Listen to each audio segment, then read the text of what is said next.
Well, the financial industry is supposed to serve society, and we are an increasingly diverse society. And diversity is not just about gender or ethnicity or any other kind of special characteristic like that. It's also about age.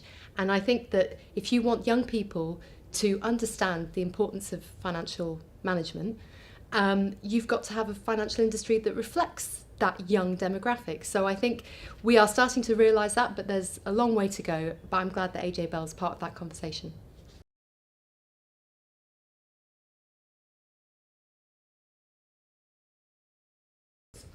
Well, when I first started, I think I felt like I had to really be part of an existing parastructure and do things in a quite conventional way in order to get on.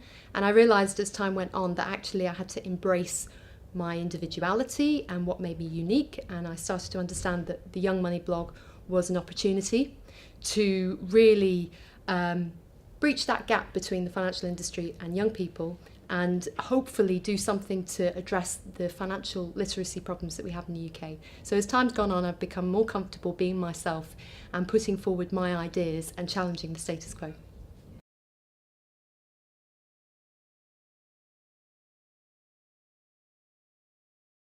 Well, we talk a lot about the gender pay gap, which is a very valid conversation to have.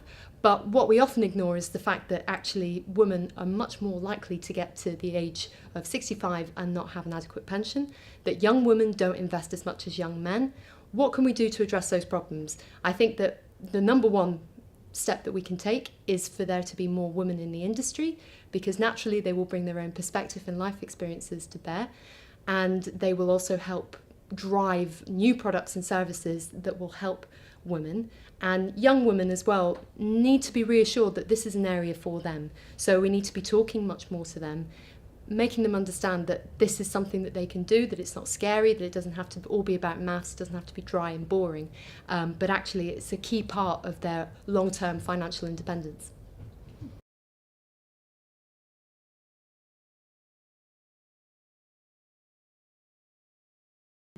Well, I'm going to be talking a lot about this today, but the first step is to be more vocal. Whenever I go to an event, I always make a point of asking a question or at least making my voice heard, because I think that will increase representation and allow the industry to see that there are different viewpoints. And I've had my own life experiences as a young woman, and I think they matter, and I think they should be a factor in the decisions that we make in the industry. So be more vocal, and then also don't be afraid to try out new ideas. So, I mean, journalists, advisors, paraplanners can all come together and can come up with some really ingenious creative ideas, whether it's how to breach the gap between men and women in investing by having more, women investing clubs, or advertising to women in kind of ingenious ways. I've seen it suggested that we should perhaps have adverts on the side of Tampax and sanitary towel products. And I just think that those ideas, even though they seem a bit wacky and out there, we should be entertaining them. And the only way that we can do that is by having a lot of different input from both men and women, young and old.